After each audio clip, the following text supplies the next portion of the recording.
Hello and welcome to Note There's Only Trash Here podcast, episode 46. The date today is the 16th of March 2014. So I think this week is going to be the sleepy episode of the podcast. They're quite sleepy anyway, but Joe's already asleep, I'm kind of tired. Podcast! Yeah, we're doing it! Oh, okay, sorry. Wake up, it's exciting. Yeah, podcast. Oh. I mean, it's going to be a sleepy one, but we've got to have an excited start anyway to lure them in. Woo, podcast. I'm pumped. Good. So, I mean, I don't usually say when I'm hungover when we do the podcast, but early on, it was almost every other week. But so far I've been pretty good with that sort of stuff. I kind of not been drinking as much, so I haven't been hungover. But this week it was I went out into town, I got it done, so now I'm a little under the weather. That's your excuse. Yes, it is. My excuse is that I've been busy all day serving old ladies their wool. As a job or just a hobby? As a job. Okay. I don't like to do it in my spare time, but dealing with annoying customers is very tiring. Very tiring. So we both have legitimate excuses, I feel. Very legit. Mm-hmm. It's not like I, just could have just stayed in. There's no way. I had to go out. Well, that'd be lame. Yeah, people be like, dude, sick podcast this week, but what's the haps? Why weren't you out? Are these your friends? They talk like that? Yeah, dude. It's just how we chill when we're hanging. I think you should just stop. Oh, or do it the whole time. Well, and just get rid of any listeners. Yeah, bro. Including me, I'd go.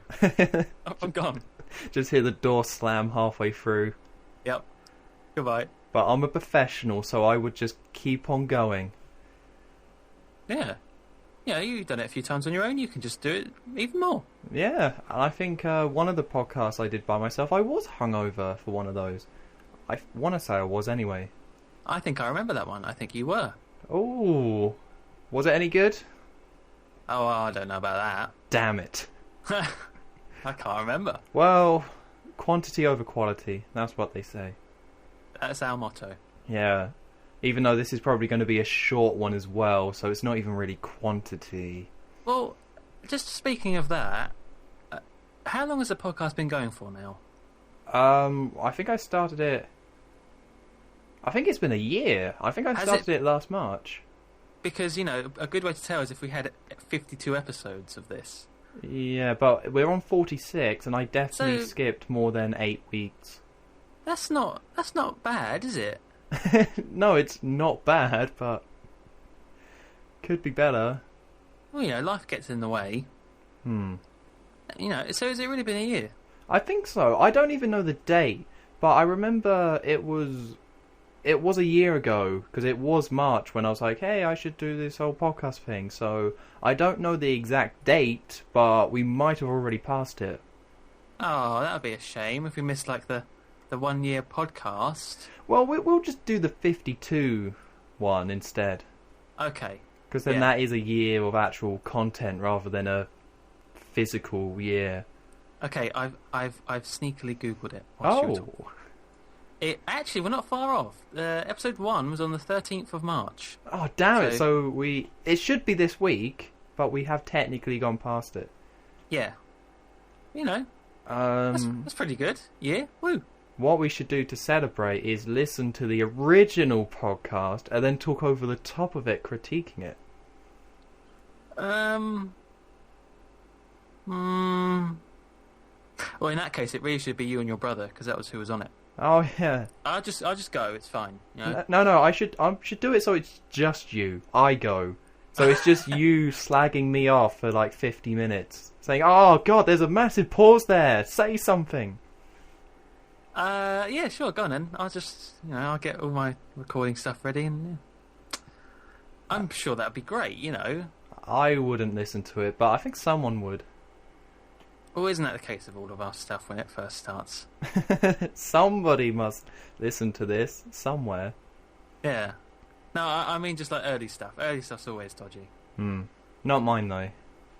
I was actually, this is a very weird tangent, but for, Minecraft has their annual conventions called Minecon. Yes. Well, in them they have lots of panels with celebrity guests and stuff like that. Well, celebrity as in internet celebrity. One of the panels was a podcasting one, and I knew a few of the people on there, so I listened to it, and it was actually quite interesting the way they were talking about it, and some of the stuff they were saying, and how that was kind of relating to our own podcast. Oh, what were they talking about specifically? Well, this really annoying American guy kept on saying niche. I pronounce it niche because that's how it's supposed to be pronounced. Niche just does not sound like a word. I'm sorry. Yeah. He was saying to find your niche and everything like that, and basically was saying to spam people. Now, that didn't relate to us, but it made me think that we're better than that. We don't have to do that. So we're just letting it sit, and if it does well, it does well. Well, actually, another point was consistency as well. So. I don't know. We're not terrible. So we're pretty much ignoring what this guy was recommending. We're doing the opposite. Well, I didn't like him, so I think what he said was a load of rubbish. Yeah, the bloody niche guy. Who is he attacking us like that? But the fact that it has been going for a year is still an achievement in itself. Yeah, I mean, it's like everything with YouTube, where you just start it and you just have no idea where it's going to go. You just start a new series and it's either going to work out great, or you're just going to be like, okay, that didn't work. So it's pretty good that this is something that did work, because I started the podcast because I was like, okay, I do Let's Plays, but I like ranting a lot. But I don't want to just rant in the middle of, like, The Legend of Zelda Twilight Princess and be like, the Wii U sales are, like, it wouldn't make any sense and it would be too distracting. So that was the whole point of this podcast originally, so I could just, okay, here's me just talking about what's going on and ranting about it. So if you want to hear that, then you go there, but if you want to just see me play a video game and talk about that game, then you go there, or to my Let's Play. So that's why it came about. So it's pretty good that I'm happy that we're still doing it, and that it is where it is today. Yeah, out of interest, how would you, like what you just said then, either you say that's didn't work out and you stop, or you gauge it as success. How do you gauge this as being a success? What are you saying? How is it successful, or? Well, like to you, like what has happened with it that you think, yeah, that was worth doing and it's worked out? Oh, I guess that it's still going. Mostly the fact that I'm still doing it, because it's a podcast. You got to keep doing it every week. It's like we have to plan this, and when we have to come in with the right energy and whatever. And the fact that it's been a year and I'm still doing it, especially because when I started I was in that place of I don't know what's going to happen. So I think that the fact that it's still here is the main reason why I would say it's gone well. Okay then. That's nice. Mm-hmm. Yeah. Do you think we should actually talk about some gaming stuff now? Nah, we'll call it a day. I think it's 1 year's pretty good. Give us a break. Listen, we've given the people a solid 8 minutes of content right there. That's generous. That's very nice. That's like 3 times as much as the average minutes watched on a video anyway, so we're done. They're already gone. They're not here. Gone. Pretty much. They heard us say that we're hungover and tired from old women, and they were just like, right, well, they're being honest, so I can just go watch something else. Oh, that sounds awful. We should plan out the intros more. We should, because last week it resulted in you talking about robbing charities. Did it? Oh, it did. Yeah. Yes, it did. Yeah, orphans and things. Yeah, so you can make a submarine game. And that came out of nowhere, but that's the place we ended to. Yeah, these intros are getting weirder, I think. Yeah, but it's because we can't talk about Nazis anymore. Yeah, we have moved on past Nazi stage, that's true. We're better than that. Because last year we would always just go to racism, but now we're trying to move away from that. So now it's just other stuff. Moved away from racism onto stealing from charities. Yeah, it's pretty brutal. Small steps. That should have been my answer when you said, why do you think the podcast is successful to you? Because we're not racist anymore. We moved past it. That's a success. Let's give ourselves a pat on the back for that. No more Nazism. Round of applause for no Nazis. Woo! Woo! Suck it, Hitler. Nazi-free since... Oh, see, if we'd started this podcast 10 years ago, in 2003, it could be a great little motto there. Yeah. What, 94? No, like Nazi-free since 2003, or something like that. That'd be so cool. It's a bit like How I Met Your Mother, if you watch that show. I have not. Ah, well, one of the guy, or Ted, the main guy, says that he's been vomit-free since 93. Oh, okay. Yeah, we need something like that for Nazis. We certainly do. Nazi-free since 2013 doesn't sound as good. Well, it's not bad. Okay. Could be better, but... Yeah, it could be better. Okay, those video games you mentioned. Yeah. That I've heard so much about. Let's do some of that stuff. Okay. So, very slim pickings this week. There was no major announcement like Batman. So, we're going to start off by talking about the Wii U and the PlayStation 4. So, oh, God. Yeah, it's coming. Brace yourself. Yep, I'm ready. Okay, so, to start off, the PS4 did not come out in Japan the same time that it did over here. They delayed the launch of the PS4, and Microsoft also delayed the launch of the Xbox One in Japan because they wanted more stock for the Western markets, because that was a bit more of a battlefield. So the PS4 has now been out in Japan for 3-4 weeks, and the sales figures has come out. And what people have done is that they have compared it to the Wii U sales figures in Japan, and it turns out that the Wii U had a lot better 3 weeks than the PS4 did, if we're looking at just Japan. So in that initial week, I won't quote all the numbers, but in the initial week, PS4 slightly outsold the Wii U, but then it massively crashed, so the total for the Wii U was about 500,000, and the total for the PS4 was 400,000 roughly. So that means that the PS4, people have been talking about the Wii U not doing that well commercially, but it turns out in Japan, the PS4 isn't doing that well commercially. Well, I thought one of the... I can't remember if it was PlayStation or Xbox, but I thought one of them never did very well. Yeah, that's Xbox. Oh, is that Xbox? Because okay. The Japanese are very xenophobic when it comes to their buying habits. So the fact that Microsoft is American means that they just won't buy it. Oh, okay. So that's out of the question. Yeah, and Xbox. also I don't think it's even out in Japan yet, the Xbox One. Oh, okay. So this isn't the PS4 against the Xbox One. This is just the PS4 is now on the market, and this is how it's done in its first 3 weeks. How long ago was the Wii U released? That was November 2012. So yeah, so these sales figures come from 2012 for the Wii U, but of course the PS4 is the last few weeks. Right, okay. It's not that... It's not far off, is it? What did you say, 400,000 and 500? Yeah, pretty much. Rounding. Mm-hmm. Do you think there's anything of note in that? Well, I think... Okay, well, also with the PS4, though, I will quote the numbers now, because it's interesting with what happened. Obviously, both consoles had really strong first week, so then it's always going to come down, like the sales figures are going to drop. But while the Wii U went from 308,000 to 126,000, the PS4 went to 309,000 to 65. So there was a massive drop. And then the following week it went down to 35,000. So again, like almost half the sales figures. But the Wii U, it had the drop to 126,000. But then week 3 it maintained it at 122,000. So the Wii U kept selling. But the one thing you could say by looking at the raw numbers is that maybe there's not that many who want a PS4. So all the PS4 fans came out, brought the console. But then... it's just the fans that really wanted it. So now there's no public interest in it. There's no people like excited about the PlayStation 4. It just came out. Some people brought it who was interested, and now it's just sitting there a little. Do you think they realise that there's no games for it? Yeah, probably. I mean, if you think about... Okay, so if you actually brought a PS4 at launch, the games you would be getting would be FIFA, Call of Duty, Battlefield, and Assassin's Creed. Because, I guess Knack. you... And Knack.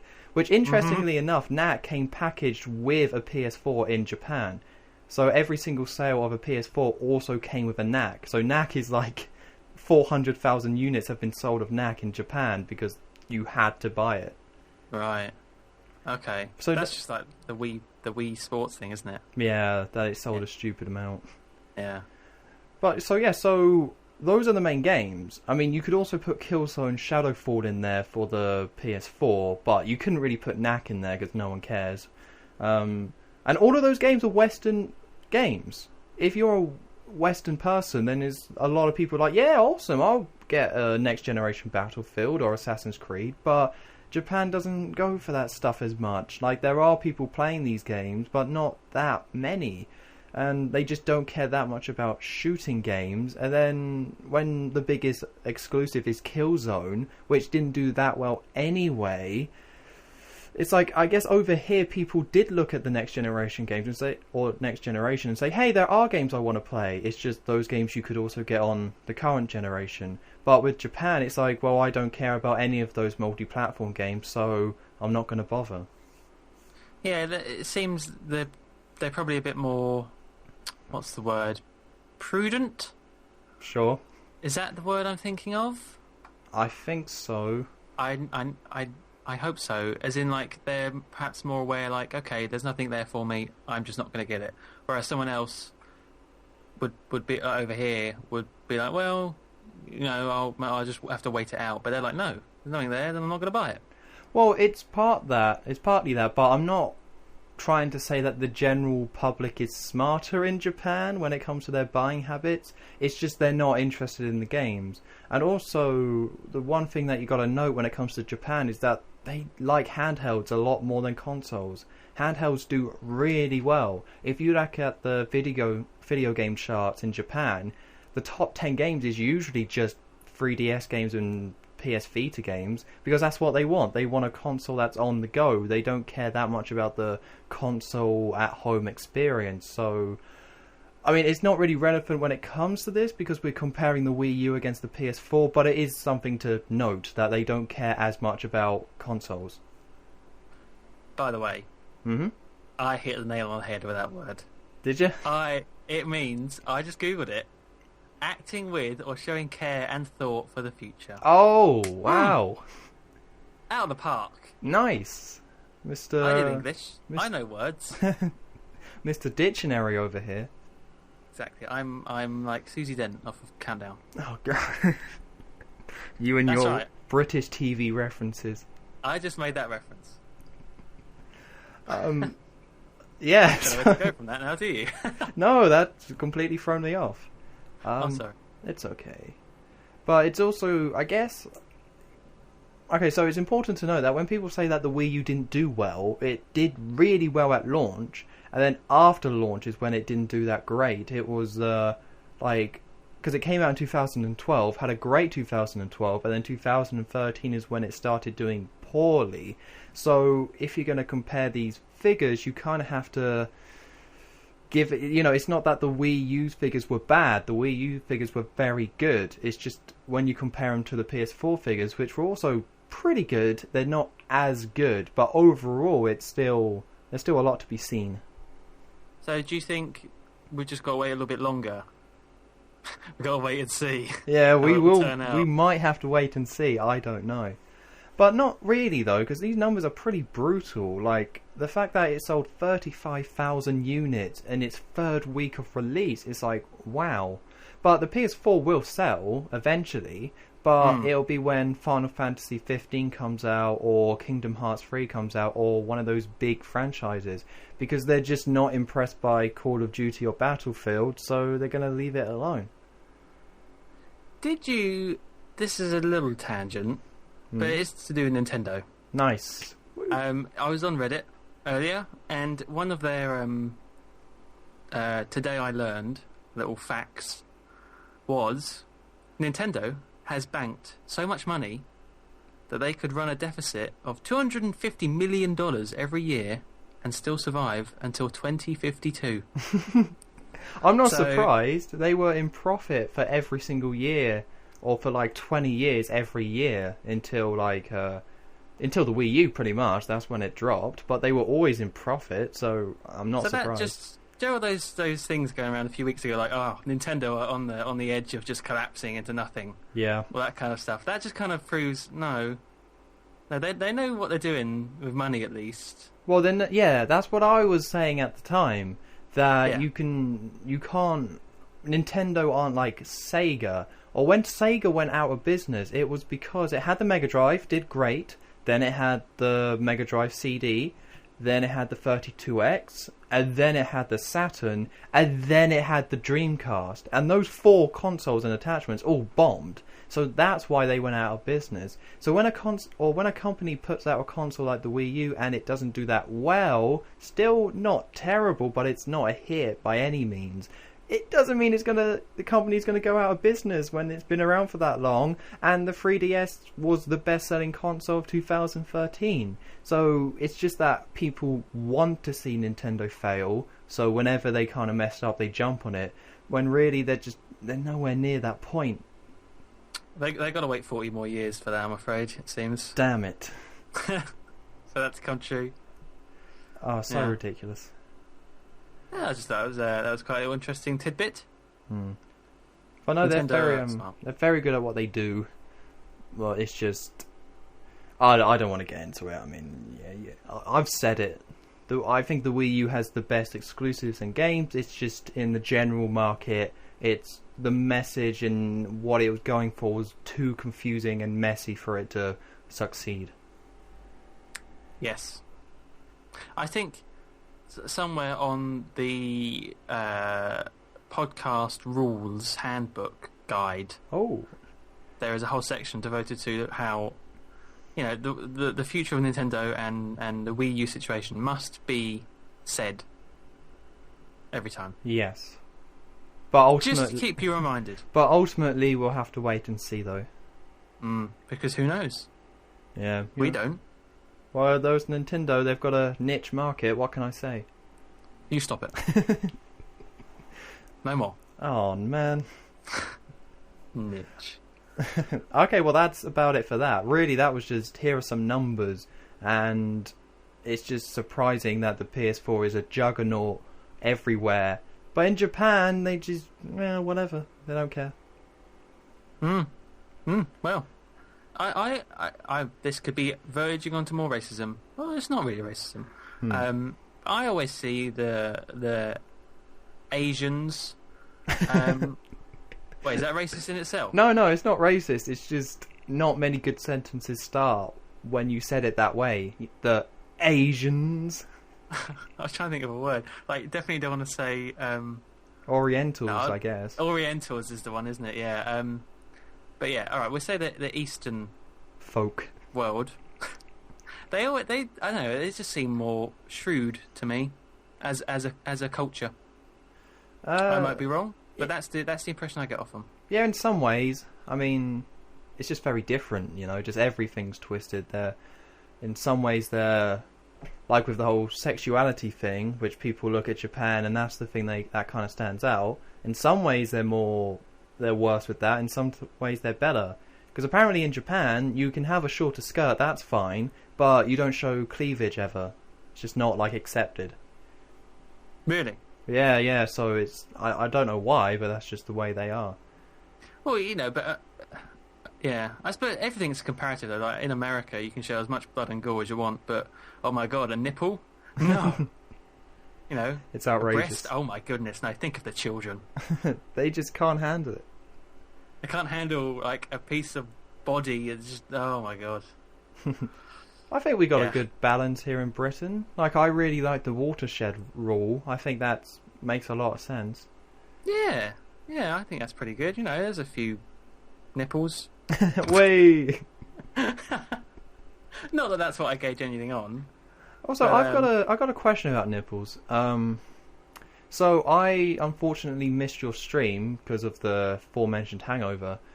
Why did you hashtag George Clooney's nipples? Don't blame that on me. Blame it on people in the chat, which includes your brother. Oh no. There. Actually, it was down to him because he wanted to watch Batman and Robin. And so everyone just started talking about how bad that film was and how they had nipples in the batsuits. So that just led to the hashtag George Clooney's nipples. I was picking a game. Yeah, I was picking a game. I had nothing to do with that. Oh, yeah. You should have George started Clooney. banning people. Put the ban No hammer more- down. What, because George Clooney's nipples? No more Hey. nipple talk. What's not to like about George Clooney's nipples? Well, I can't picture them, I'm afraid. Well, you have to do a little bit of Googling them, won't you? Oh, well, don't have to. I mean, I can. I have that option. Just because you can doesn't mean you have to. Doesn't mean I should. Alright, that's fair enough. But yeah, I just want to... I mean, fair enough, I came up with a hashtag. Yeah, you put it in the tweet. You're spreading it. But, yeah. I like George Clooney's nipples, so, you know. Alright. Yep. New slogan for the podcast. Or I can take that sound clip. And seeming how, you like to edit me saying stuff about Phil Mitchell, I think I might have to edit you saying stuff about George Clooney. Go for it. Do you want to help you? No. I gotta do I'll this. say it clearer if you want. Now I'm gonna take that audio and give it to the Merry Gamer and see what he can do with it on Minecraft. Oh, what, like, remix everything? Oh my god. That'd be cool. Or can you add in, like, sound clips? So when you go up to that big head that he's holding, out of the mouth it just comes out, I like George Clooney's nipples. Like, every time. Yeah, you could do something like that. There's very clever things in Minecraft now. Fantastic. Yeah. Get to work on that. Will do. Great. So how was the stream anyway, while we're talking about it? The stream was a mixed bag of emotions. Good emotions? Oh yeah. Well, first I went back to San Andreas because it's a safe one. San Andreas. You go back and you mess around or whatever. Sure. And it has good music, so that was good. That was nice. But then people suggested that I go back to Destroy Humans 2, which I hadn't done since Let's Playing it. So that was nice. Nice memories of that. Played all my save files were nearly 100% complete, so I didn't have much choice in terms of playing any missions. Oh wow! But I played the last mission again, where you fight Milankov, and I did it first time because I'm so pro. Nice. Yeah, that was fun as well. Nice. Cool. That game's so good. It's so good in every way, shape and form. So it definitely holds up. Absolutely. I was scanning. You know, you can scan people's minds and they say funny things. Yes. There's just so much dialogue that I have not heard before and it's really funny stuff as well. Strangely, a lot of it is about cross-dressing. Wow. Lots of cross-dressing. Like you go scan a policeman's, like in London, a policeman's mind, and they talk about wearing some tights and stuff like that. So is that? Yeah. Is that because they were Australian? Is that the Australians taking the piss out of us for having all that weird pantomime guys dressing up as girls, or is that the Australians also finding it funny, the idea of a man in women's clothing? I don't know, to be honest. I really don't know. But then they did it for, the Japanese and Takashima and everything. They were, everyone was a target in that game. Oh yeah. Cool. Well, The stream was good. Yes, sounds good. But let's move on to Titanfall. So we talked about Titanfall last week for a bit, but we kind of have to talk about it again because it's come out and it was a pretty big deal. So do you know what it got on Metacritic by any chance? Or do you want to hazard a guess? I'm going to guess 86. Bang on 86. Yes! Did you look it up or... I think you tweeted it and I must have remembered it that Oh way. yeah, I did. God damn it. Yeah. Damn it. I did tweet that, didn't I? Which is less than Mario. Yes. There you go.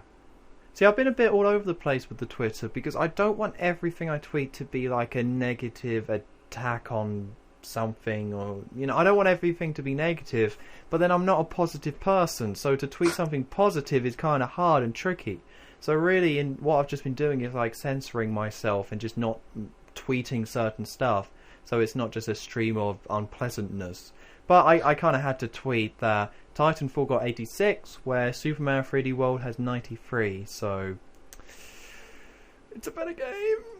Lots of your tweets seem to be kind of little pokes, like, hey, Have you noticed this? And then you run off.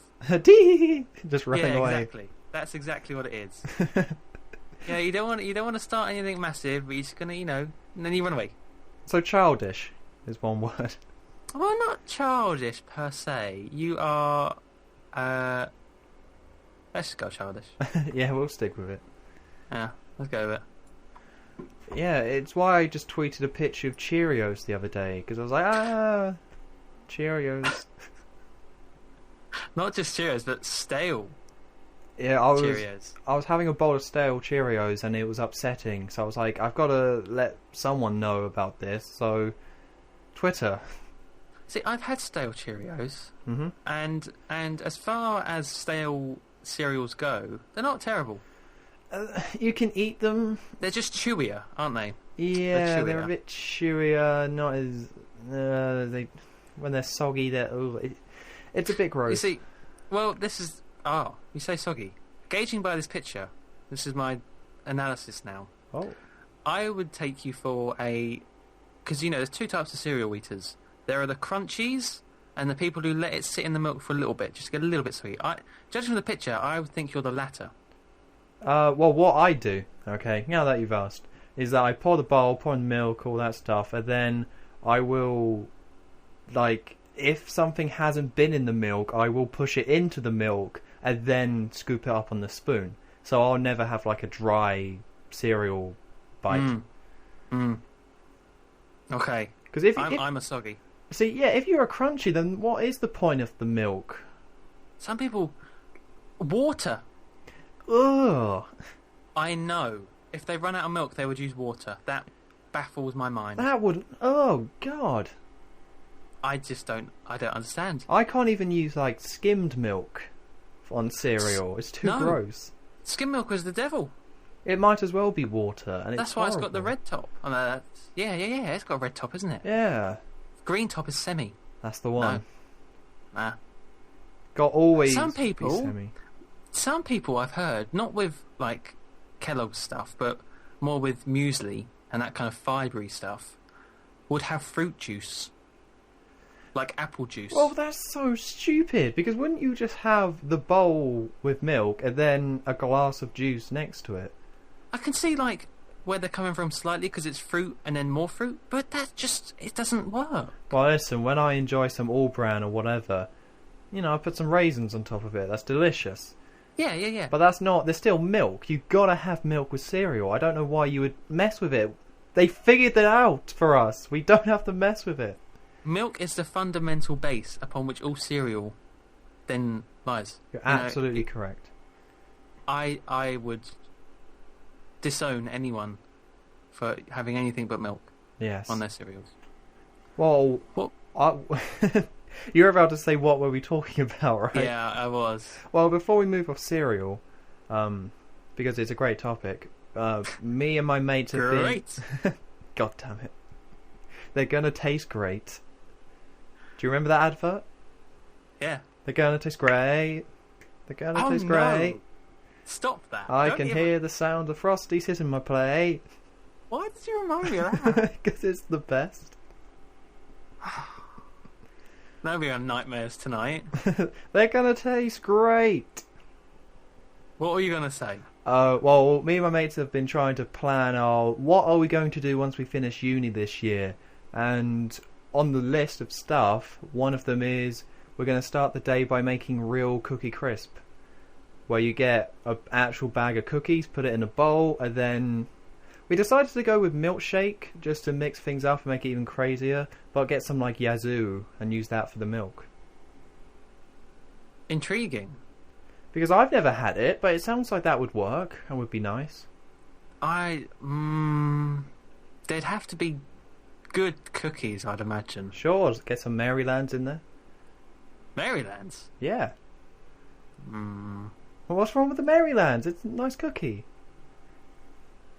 Oh, they're fine, I guess. Oh. Is this a thing then? Well, I think some people do it because it's, Cookie Crisp is meant to be a cookie cereal, so why wouldn't you also try actual cookies as a cereal?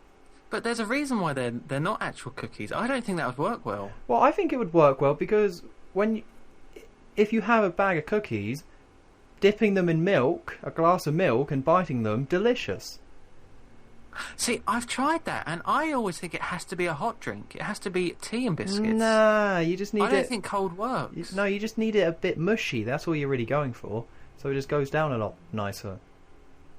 I think you should have tea in there. Well, tea and works. Just that, like a bowl of tea with cookies in it. Yeah, but if you're going to have tea and you're going to have biscuits to dunk, then you're going to have, like, rich tea instead of a cookie. Oh, no, cookies work just fine. Well, yeah, but cookies Chocolate work. all melts. Yeah. But you're going to go for, like, a chocolate digestive or something like that. Oh, but if you have a bowl of tea and you put digestive in, that's gone. That's just gone. Nah, that's why you got to be quick. You got to know it. Experience. You've got to be lightning fast for that. Especially rich tea. That's like seconds and it's just nothing. Nah, you got to get good rich teas and then you just put it in for a bit, then you put it out, you're good to go. Fair enough. I did buy like the 12 pence rich teas last time. Oh. Don't know why I did that for. That was a mistake. Oh my. I was like, they're rich teas, you know? How much difference can it make? A lot. Well, now you know at least. Now I know. Won't make that mistake again. Tesco's value rich tea. Oh god. Oh. So what really were we talking about? Titanfall. Oh god, yeah. There's not that much to really say because it's... Well, one thing to say about it is that it's interesting that it's 86. Like, this is the Xbox One's killer game. This is meant to be the reason. Like, you know, whenever there's a console, even if there's always a game where it's like, oh man, I really want that console so I can play that game. And, of course, with the original Xbox, it was Halo. With the 360. With the 360, I would say it's either Oblivion or Halo 3. But I was on MSN.com, and they put the orange box, which is just so wrong in so many ways. I mean, it was good, but I don't see that. I don't think of that when I think of Xbox 360. No, because it's on PC and PS3, and all those games came out on PC before the orange box came out. Actually, no, Episode 2 came out with the orange box, but the other games existed before, I think. Yeah, that is odd. But no, so it's meant to be, Halo for the Xbox original, and then Halo 3 or Oblivion for 360, and then Titanfall for the Xbox One. But it got an 86, and people like it, but it's not setting the world on fire. It's not that much of a reason to buy the console, because that's what it comes down to. The game has to be so good and so unique and awesome that you buy the console. You spend like 400 quid on the thing, but an 86, some people are going to buy it, but it's not a must buy. Yeah, I think when you say they're it's got to be unique, and Titanfall, it may be great, but it is still at the core is a Call of Duty game. It's just a very dressed up and a slightly different version. So I think it's not enough. Although having said that, does Metacritic have the professional review and then the user review? Yes. Is that a different site? That is. What's the user one? The user one is 6.2. Oh. So wait. lower. Oh. I thought it'd be higher. Yeah, they usually are, because normally it's the fans will just give it a 10 and not even think about it. But with this one, weird. It's 6.2. That's very weird, because I've heard mostly nothing but good stuff about Titanfall. Well, I've played it because a mate of mine who has an Xbox One brought an Xbox One on launch and brought Titanfall on launch. And it's good, but it's not. There's nothing that much about it. Like, I also played the beta, so I had already put a few hours into the multiplayer, but it doesn't feel like a complete game because they didn't put in a single player. There's just no single player in there. What you can do is that you load it up and you can play campaign or play classic. Classic is just multiplayer. Campaign is multiplayer, but there's some added cutscenes and you play the maps in a particular order, but it's not a single player. And then I kind of realised that when it came to me with Call of Duty, the campaign was really important. Like, it was part of that experience, and I wanted to play 6 hours of the campaign, and part of the reason why I liked some of the games and disliked the other ones is the campaign. And Call of Duty Ghosts had a great multiplayer. It's just the campaign was really kind of weak and just didn't do anything new. So that's why people didn't like it. So for Titanfall to just rip the campaign out and be like, oh, we're just not going to have it because most people just play the multiplayer. When you load it up, it's like there's no extra modes, and there's only like 5 different game types anyway. There's Team Deathmatch, Capture the Flag, Hardpoint, which is Domination, Last Titan Standing, which is where you have 1 life each and you all have a Titan, and then I think there's another one, but there's only 5, so it's just not a whole game. It feels more like a downloadable game than an actual full retail release. I did not realise that. Because you think that it would have the potential to be quite a cool storyline. Yeah, they pick it's a brand new setting. It's in the future. They create quite a cool world with all the different Titans. So that's the one you want to see the campaign set pieces for, but not there at all. Do you think that maybe they're planning on that in the future? What, like a campaign coming out? Or just like that, it seems like too big of an opportunity not to do anything. Because I know people say, "Oh, well, Call of Duty is all about the multiplayer." And would you admit you're in the minority for liking the campaigns? Yeah, but I think not everyone beats the campaign. Most people get it for the multiplayer, but the majority of people still play the campaign, even if they don't get to the end of it. They would at least check it out. Yeah, so I would. I can see why they focus more on the multiplayer, but just to ignore it completely seems so silly. Well, the whole plan was... Well, I would assume that when they made this game, it was like, right, we got away from Infinity Ward and Activision. We still want to make Call of Duty, but what do we really want to kind of change and mix up? Let's make some big, bold steps here. And one of those big, bold steps was... Hey, people play so many more hours in the multiplayer, and most people just jump right into it. Why don't we just do that? But then, in theory, it sounded okay, but then it's so daunting to put the game in, spend like 40 quid at least on the thing, maybe 45, 50, depending on where you get it, spend 400 quid on the console itself, put the game in, and then it's just, oh, I can play just multiplayer.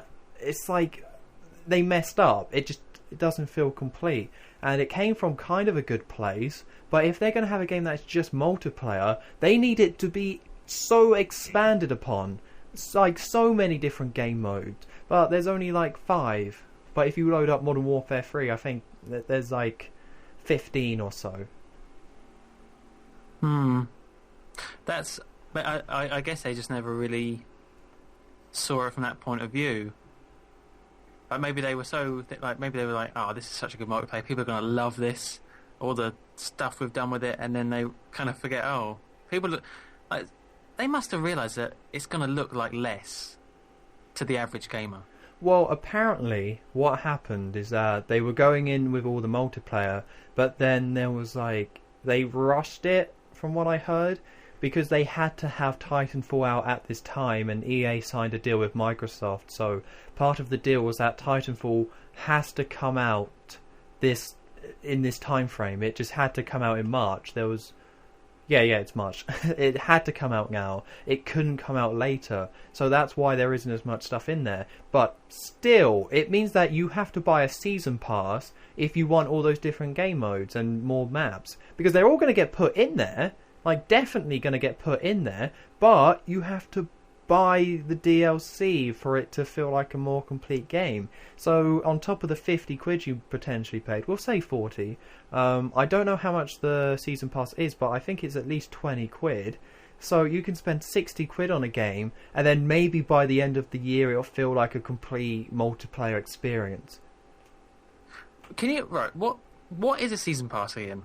A season pass is in advance they plan out to release DLC, and you can either buy all the DLC separately, or you can pay an outright cost and you can download all the DLC for free when it comes out.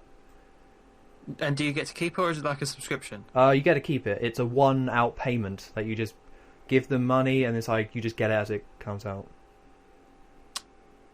Well, you don't like that. No? Well, I don't know how to feel about that. Because ultimately it means odd. that you get it cheaper overall. If you plan to get all the DLC, then you pay a lesser rate at the beginning to ensure that you get it, and then you don't have to worry about it. Yeah, maybe it's just in this situation where I would be really angry if I knew that there was more stuff there, but that could possibly have been in the game, but it was rushed. Or do you think it was always planned to be extra? I think, or some of it was always going to be extra, like with maps and whatever. They always plan to support the game afterwards because it's just multiplayer, they have to. But I think they did plan to have more in there initially, or for the launch, because it's embarrassing when you look at the menus. Nice little thing they could do is put it for free, but... Well, they're saying some of it's going to be free, but... Oh, that's good. Not the maps and certain things. They haven't said exactly what's going to be free, but some of it will be. That's a little bit better, I suppose. Yeah, but it's still like... I can't even imagine spending that money and just being in this position now where it's like, yeah, it's a pretty fun multiplayer. Because the game itself isn't bad at all. It's quite fun. But it's just... Like, you really do have to imagine, like, going out, buying there's a new Call of Duty out. Like, you played Modern Warfare 2.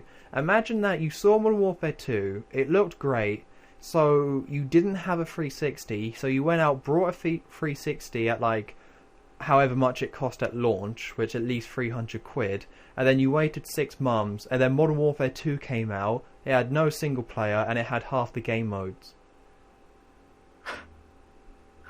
I'd still suck. But yeah, I would be annoyed. You would be so annoyed. It's outrageous, but that's why it's kind of odd that it's at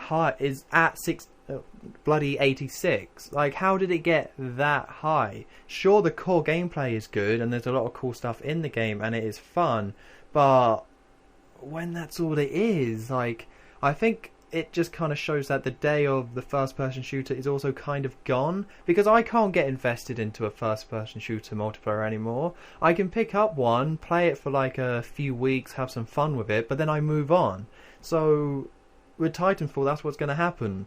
I think most people, if you're not all in with it, you're just going to have a month of playing it, have a pretty good time with it, and then just be done with it unless you buy the season pass. And even then, when you buy the season pass, the new maps will come out, then you'll have like another 2 weeks, and then you'll just kind of be done with it. I can't imagine anyone is playing Titanfall for that long, or for most of the year. So do you think the 6.2 is more representative? Yeah, I think the 6.2... I haven't read the user reviews, but I would assume a lot of it is, hey, this is a fun game, but there's not that much to it. But then again, I don't know. That sounds feasible. I wouldn't be surprised. But it's just, if it wasn't, it shouldn't be full retail, because there's not enough there. Yeah. So was it 40, or was it... Because some games are 50 now, aren't they? Yeah, well, it's next gen, so some shops will sell it for 50, but on Amazon, the week it came out, if you pre-ordered it before Wednesday, it was 37 for a short time. Okay, that's pretty good. Is it though? Oh no, comparatively, I suppose not when you realise how much is on the game. Yeah, but that's the main point I want to make about the actual game itself, is that if you're thinking about buying an Xbox One just for this game, don't really bother. Just wait until something else comes out, then buy an Xbox One, buy it for that game, and then pick up Titanfall for a bit cheaper, because you're not going to be playing it for that long, because I think, like I already said, the console FPS online is on the way out, or it's just lost its appeal. You know, because Modern Warfare 2, I played that for the whole year until Black Ops came out. Then Black Ops came out, I played it for the whole year until Modern Warfare 3 came out. But I can't imagine doing that again, so that's my advice. Wait until this holiday season, pick up something else, and then give Titanfall a rent, or something like that. When did it become accessible for games to be released like that? I don't know. When people kept buying them. That was one of the things on the stream the other night. I think it was someone called Bowlington in the chat. He was saying that we were playing Destroy Humans 2, and it was like, this was like a game that was a whole game. you bought a game and you got a whole game. Mm-hmm. Take me back to those days, Tom. I am working on a time machine, but it's not quite done. Or change the ethos of today's gaming. Well, so I go back in time and conventions. save Pandemic. Pretty much. Don't make the saboteur. It'll be shite. You'll be doing us all a big favour. It'll be mediocre. I swear. That's like the opposite of killing baby Hitler. Yeah. Oh, there are the Nazis. No, again. don't bring up baby Hitler. Oh, crap. He's quite a big guy when it comes to Nazis. Yeah, I didn't think about that. Don't listen to that. Damn it. Oh, I've ruined it now. I have to reset the counter for days. Yeah. Put up the sign. 0. Oh dear. But no, so I think some people are happy with Titanfall though, because the core gameplay works, but like it's fun, but I already played the beta, so that initial, hey, jumping in a Titan's pretty cool and using parkour, that's interesting, that was gone when I was playing the game. So I was just disappointed how much content there was, because there's not that many maps, and the maps themselves aren't very interesting, and the graphics aren't that amazing, so it's like, I'm glad I didn't buy an Xbox One for this. Are the graphics not that nice, would you say? Well, not enough of a... It runs really well, because they focused on 60 frames per second, so that holds up really well, and they do a great job having the frame rate stay up, even when you got like big robots fighting each other.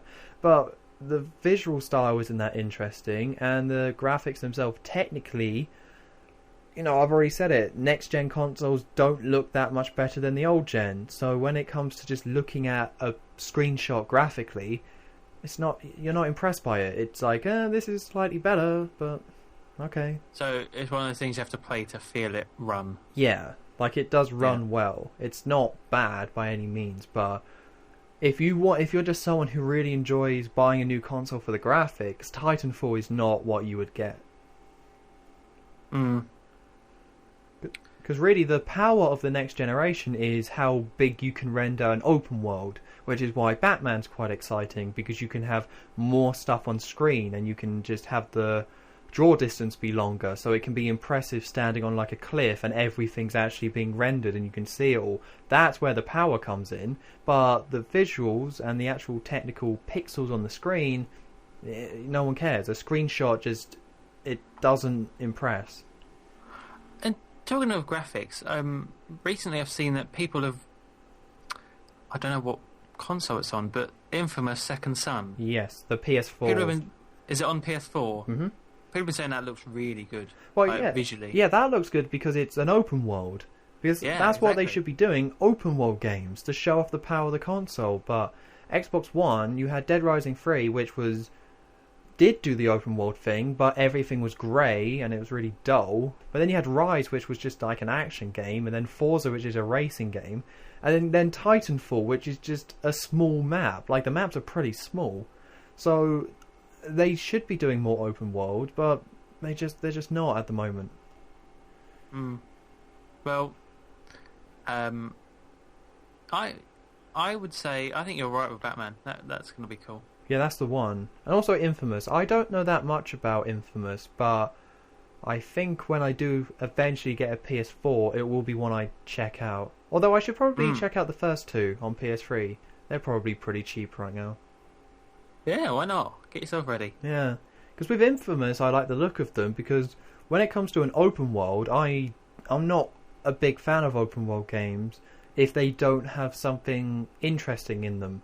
Like, you either have to be able to get around the place in an interesting way, or the place itself has to be interesting. Which is why, for me, games like GTA 5 and Skyrim fall down, because they don't have either. Driving around is fine, but the city of LA, or whatever it was called in GTA 5, is dull, and driving's not that spectacular. And Skyrim, walking around is not that great, and the place itself is a bit boring. But when you have Red Dead Redemption, where it's a really cool time setting, it looks cool, and riding around in horse is fun, then that's where it works for me. So when I see Infamous, it's like, hey, you're a superhero and can do all this crazy stuff. It's like, hey, that could be fun. Yeah. Does it? I can't even remember if it has a particular style as well. It seemed like it did.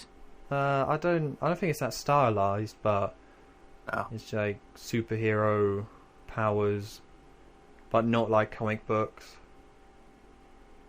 Not like comic books. No, it's not like he doesn't don a costume and then foul to defend everyone. Oh yeah. It's like it's just this guy. Yeah, just a guy who can do this crazy stuff. Right. Okay. Yeah, it seemed kind of cool. That's good.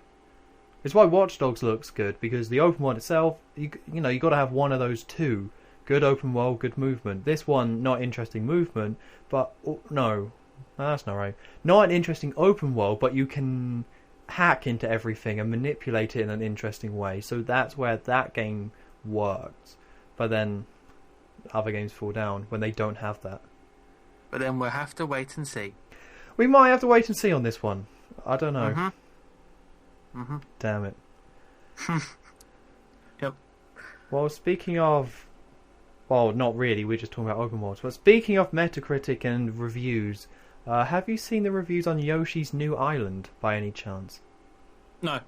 Well... I have not. It came out on the same day as Titanfall, and on Metacritic, it is on 64 right now. Which is pretty cool, because, like, Super Mario 64, woohoo, and all that, but it's a low number. So what people are saying about this game is that there's nothing interesting about it.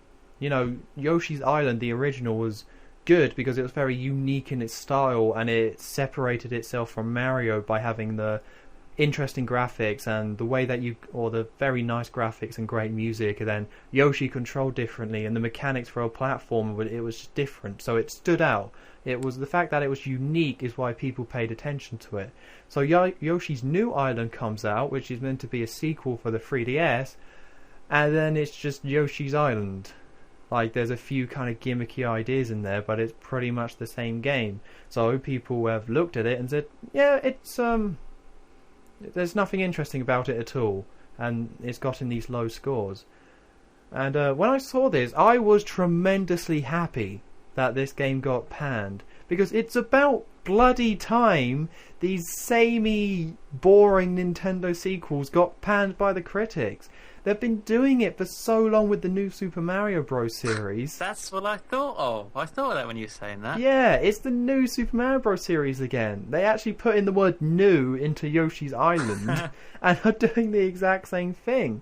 So I'm glad the people are finally saying, no, the levels are like well designed and it technically works very well, but it's just boring.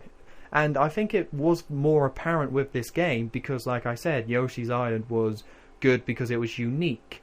But New Super Mario Bros. Is just what it was. Because the closest we came was New Super Mario Bros. 2 got a 78 on Metacritic. So it still did well, but it wasn't as well as other normal Mario games. But Yoshi's New Island, people aren't having it anymore. The critics are just not liking it. People, also the fans of the series have been playing it and said, no, this isn't very good or doesn't stand out. And I'm very happy about this, because maybe Nintendo will now listen, and instead of just being the same old, just do the same thing again, and we'll say it's retro charm and whatever. Now they might do something different. So it's safe to say we're not going to get a Yoshi's Newer Island anytime soon. No.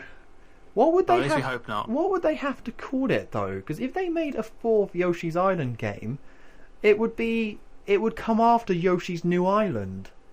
So you can't name it anything apart from just scrapping the whole island thing. Yeah, it's like when the new Super Mario Brothers weren't very new anymore. It's just they get stuck with it. Yeah, it's New Super Mario Bros. U, which was the fourth game in the series. Yeah. Out of interest, have you played the Donkey Kong game yet? What do you mean by the Donkey Kong game? The new one.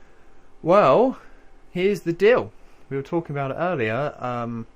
We'll do this section early called Hangover Games. Once more. I ordered it this morning when I was still half asleep on Amazon.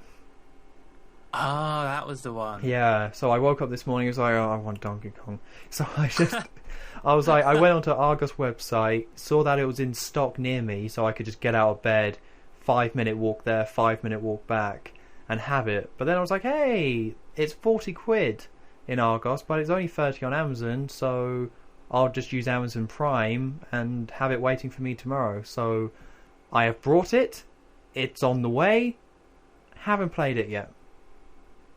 Are you excited? I'm pretty excited. If only for the music. Oh, You go on about that music. it's so good. I just have... Because this week I've been travelling a lot on trains, and I've just had 5 songs on loop from that playlist, or from that soundtrack, and just that over and over again. You're crazy. I'm not crazy, it's so good. It's Windmill something, and then Irate 8, Aquatic Ambience, Irate 8, Lockjaw's Saga Returned, Irate 8, Chase, and then Homecoming Hijinks. In case anyone was wondering. I reckon there's some message from the devil somewhere here, hidden in the notes. Why? Backwards. That's making you listen to it over and over and over again. I like it. It doesn't mean it's evil. Oh no, it's just got some addictive power over you. It's just really good, and there's been no new albums I've been interested in. So I was like, hey, whenever I bring up my phone to put on music, it's like, I could put something, put on this artist, or I could listen to some more Donkey Kong music. Do you listen to video game music, frequently? No.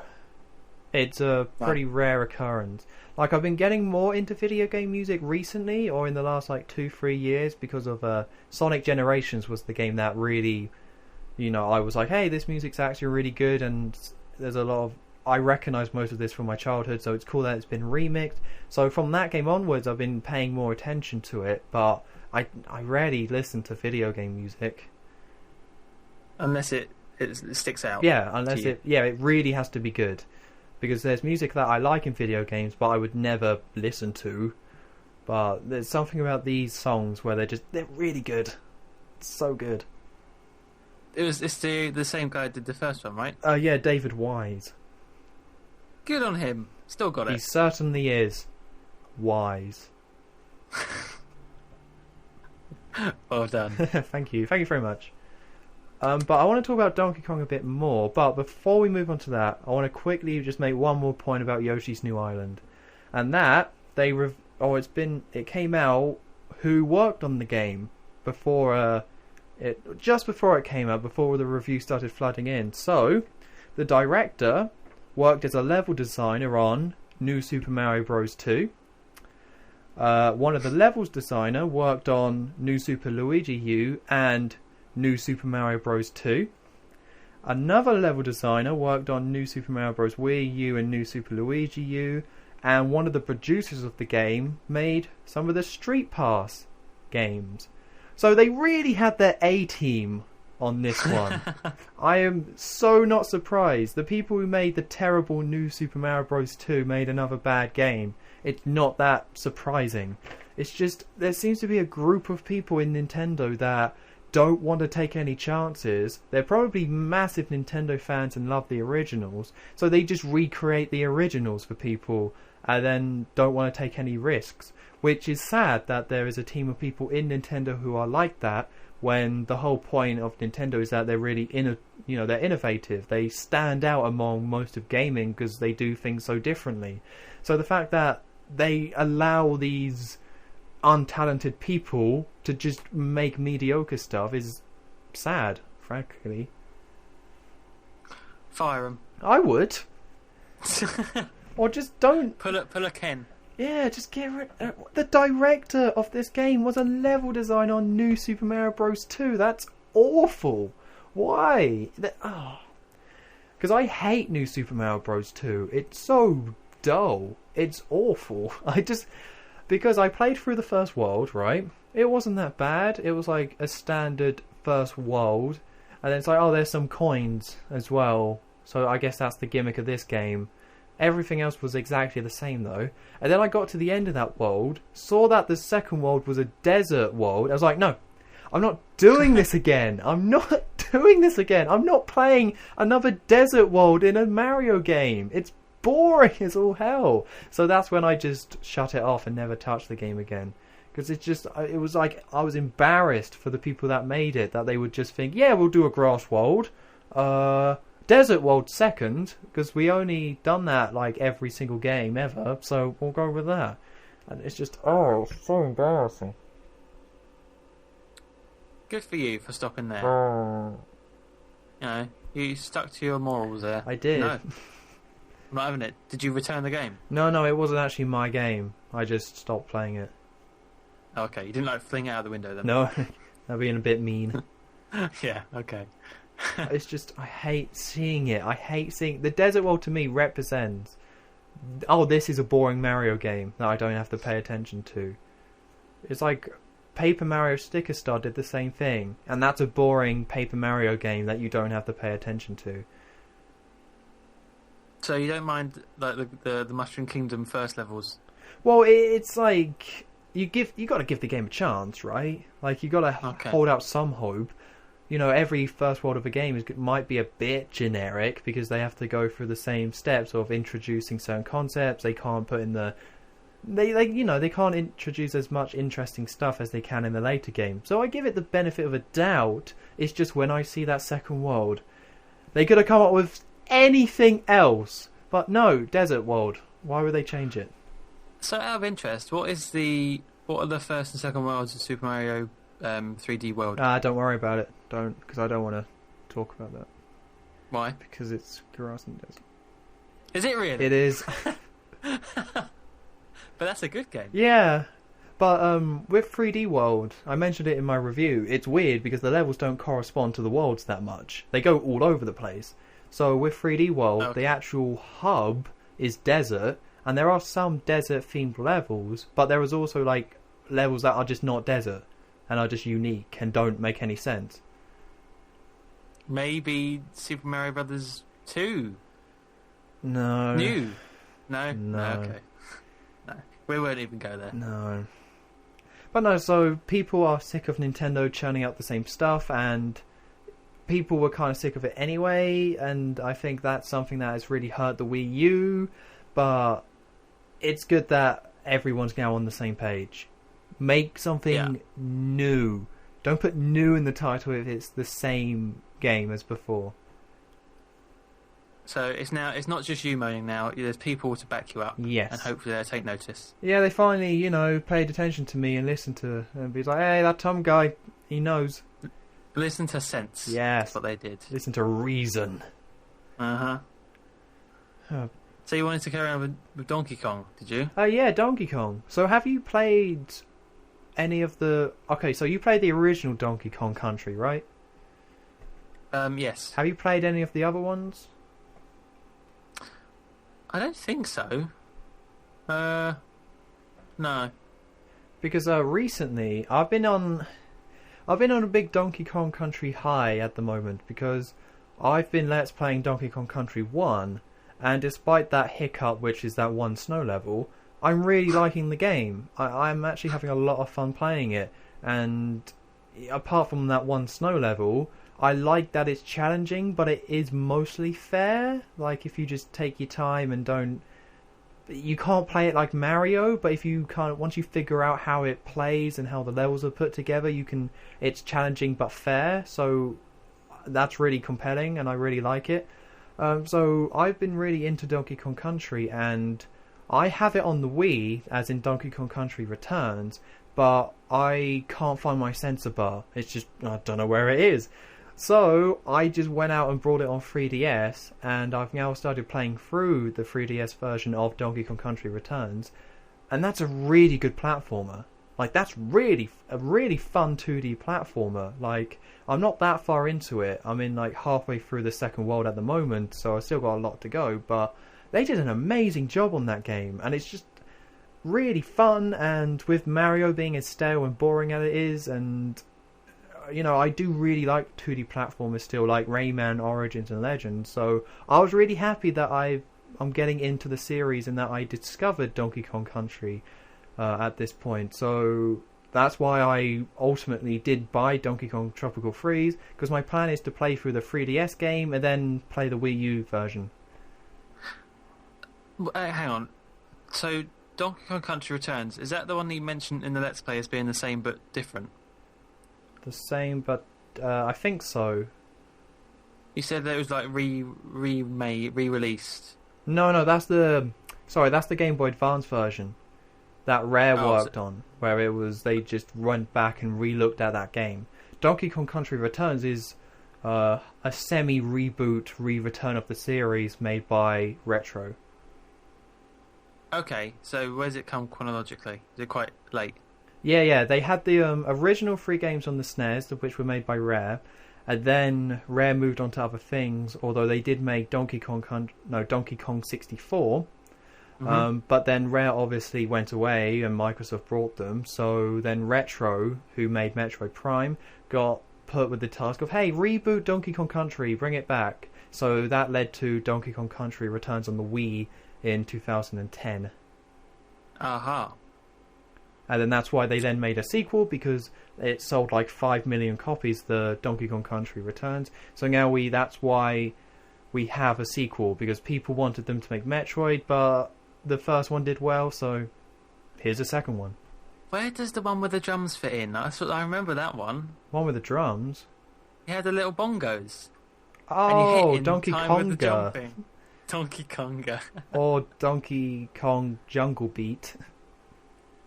Oh, what a weird idea for a game. Yeah, yeah. It's a little weird. Yeah.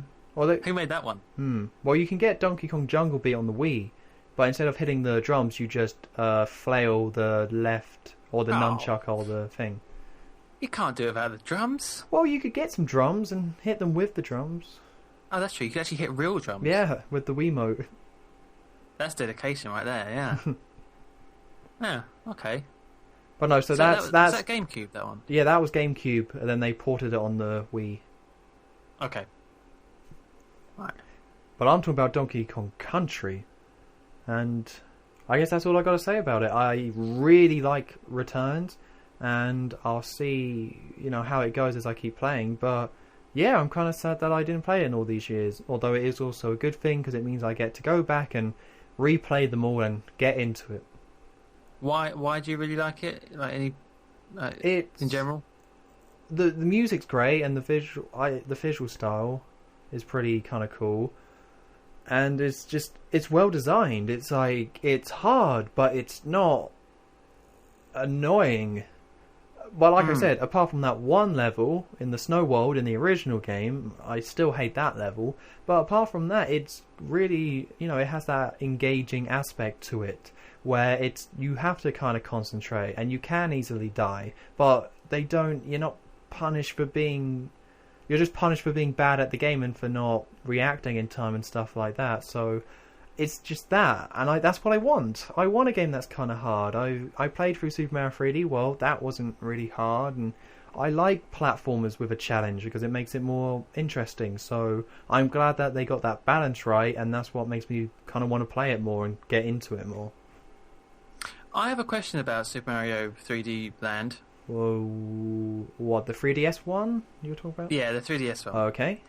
I was playing it the other day, and because I hadn't picked it up in quite a while, so I just had to get reacquainted. And I was on the last world, although it's never the last world because there's always one more bit. Yeah. That bit, and I was so bad at the last level. Is there a thing that makes you invincible? Yeah, the white Tanuki suit. I got the Tanuki suit. Oh. And I was like, am I? Can I die? Am I allowed to die? Why is it giving me this? Am I that bad? Wait, at what point do you have to suck so much to get that? Well, you just have to die a certain amount of times on a checkpoint, then the game just throws it at you. Because it's in 3D World and the new Super Mario Bros. Games as well. I don't know how I feel about that. And it's also in Donkey Kong Country Returns as well, where you can have an AI complete the level for you if you want. Really? Yeah. It's pretty much like the Simpsons Hit and Run, where you die so many times you just skip it. Yeah, I suppose so. But there's just no satisfaction. No. I felt dirty. Well, you don't have to use it. You can just ignore it. No, but it was just on. Oh, How'd you turn it off? you can't turn it off. You just... I just had it at the beginning of the level. I'm sure. Oh no, maybe I hit the box, but I didn't know what it was. I was like, "Oh, what's this?" No way. And I was like, "Oh, I can't die now." Okay. I was just like running straight out to Bowser. It was great. No, yeah, it's... I don't have a problem with it, but you do have to be aware of it and what it is to be able to avoid it. But you can avoid it if you want. Okay. Although because another point about Donkey Kong Country and why I really like it is that there's a heavy focus on exploration and collectibles in the levels. You know, that old school, oh, that rock actually wasn't a rock, you can walk straight through it, and oh, you get some bonus stuff. There's a big focus on it, but they figured it out. Like, I don't like the original Yoshi's Island because the collectibles, like, there's a big focus on seeing everything there is on the levels, getting all the red coins and all that kind of stuff, all the flowers. But if you die, they all reset back to the checkpoint. But in Donkey Kong Country, the Kong letters that you collect reset, but the puzzle pieces don't.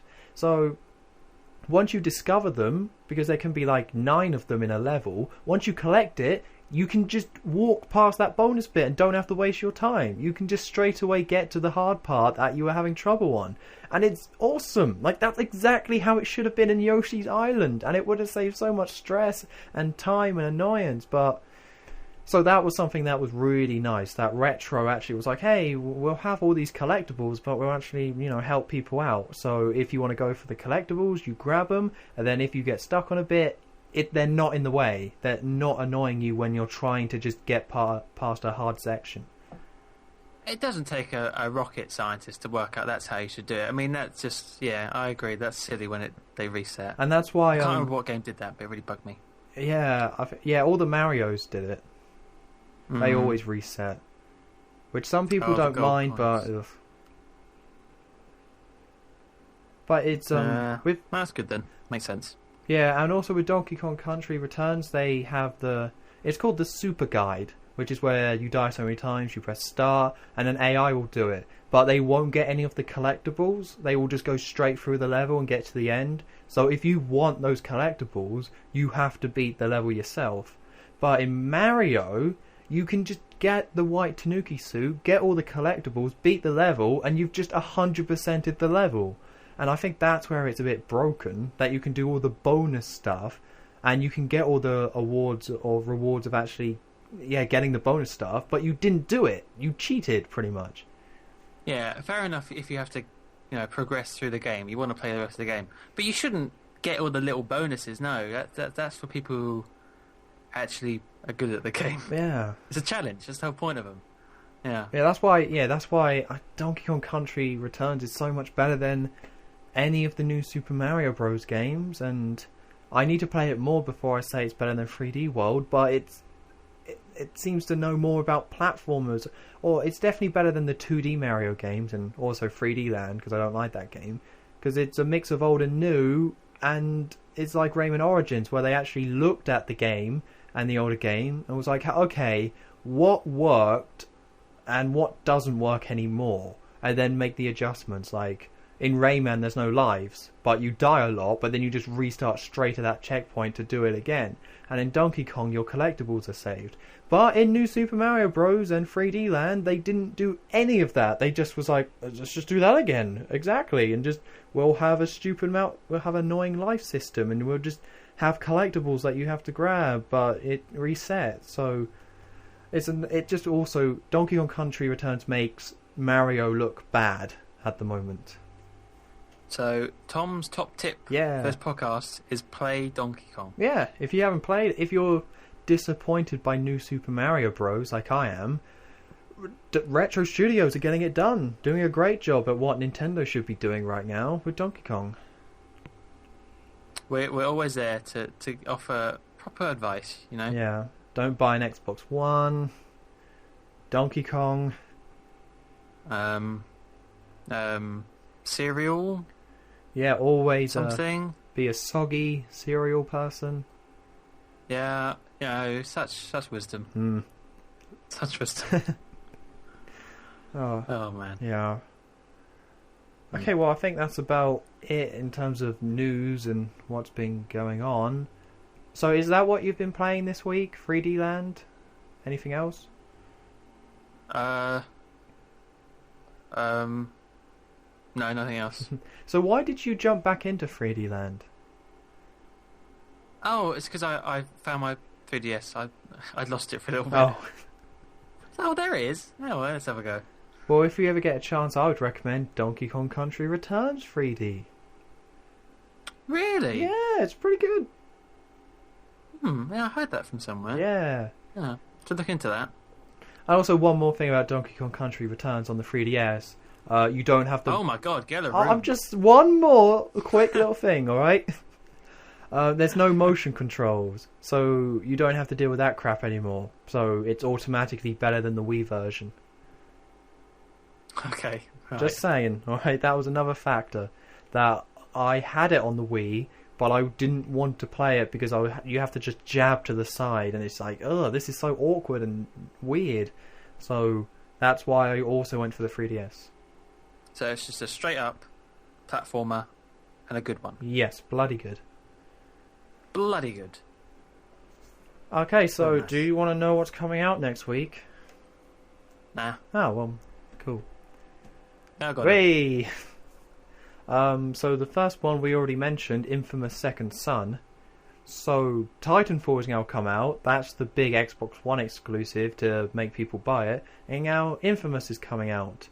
And I mean, like, as always, we'll have to wait and see to see which one is more successful, but I would imagine more people would buy an Xbox One just for Titanfall than people would buy a PS4 for Infamous.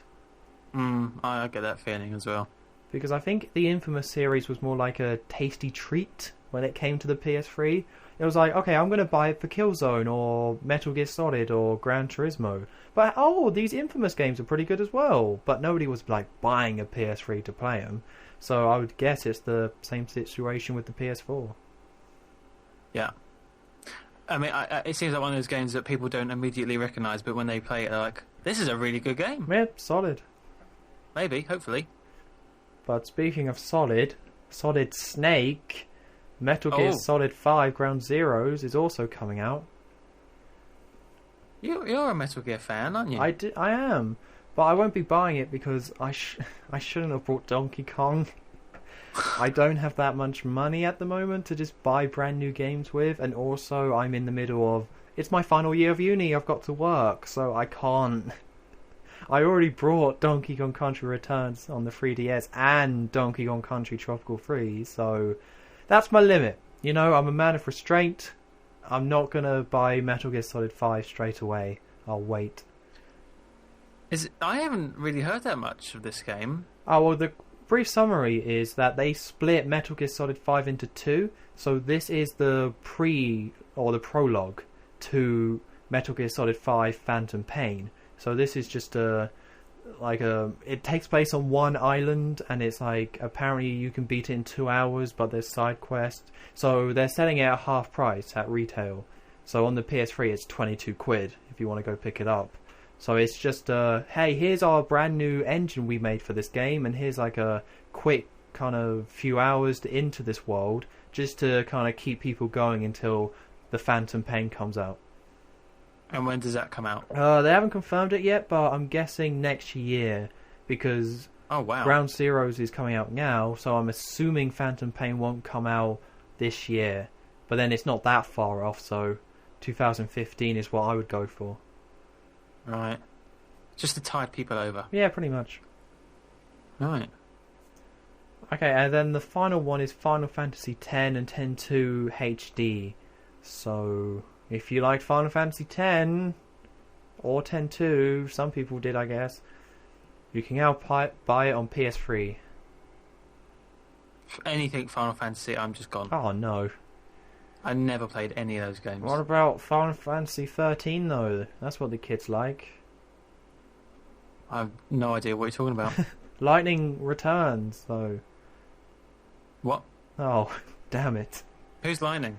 She's that... just woman that they plaster on the box. Just really boring. They're all different games, though, aren't they? Yeah, but they made 3 Final Fantasy 13s. What? Yeah, they made Final Fantasy 13, and then Final Fantasy 13 2, and then last month, Lightning Returns Final Fantasy 13 came out. Why can't they just make... What? I don't understand this franchise. I just don't. Sequel to the 13th one, so it's 13 2. It makes so much sense.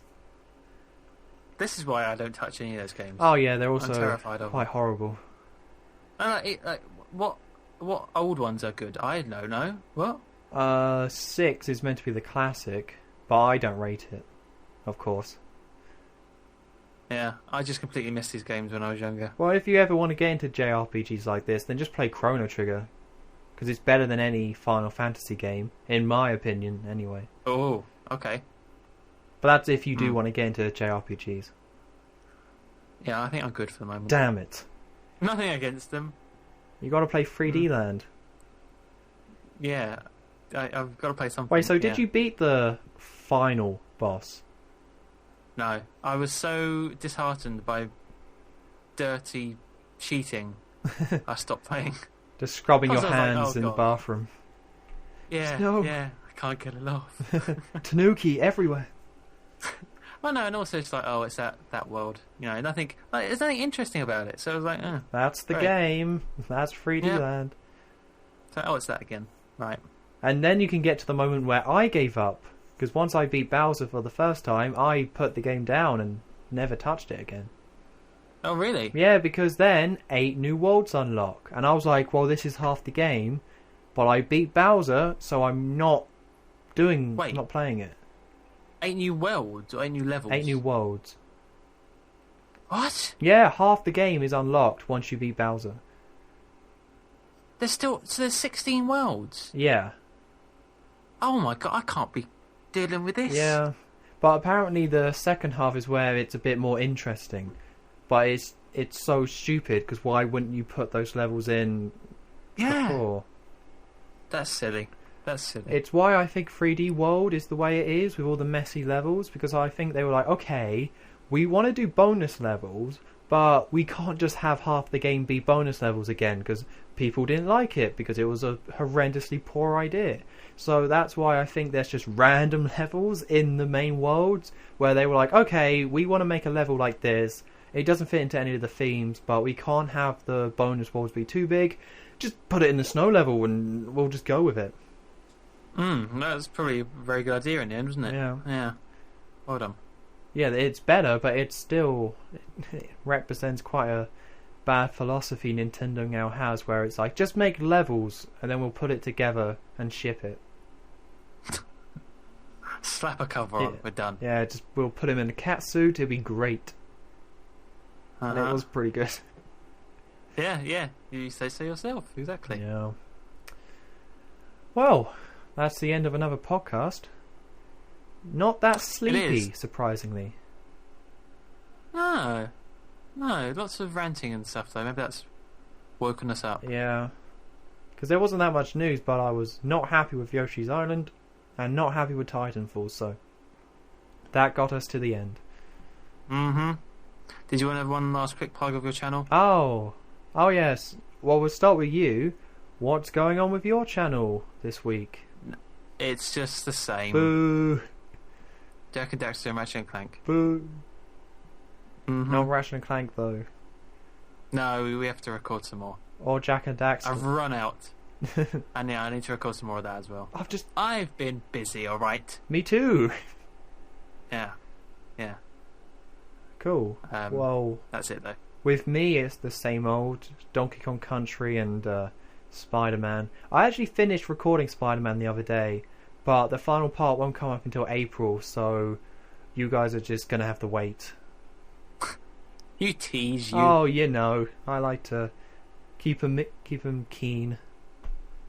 I was thinking of a rhyme. I was thinking, keep 'em mean, keep 'em keen, but that doesn't make any sense.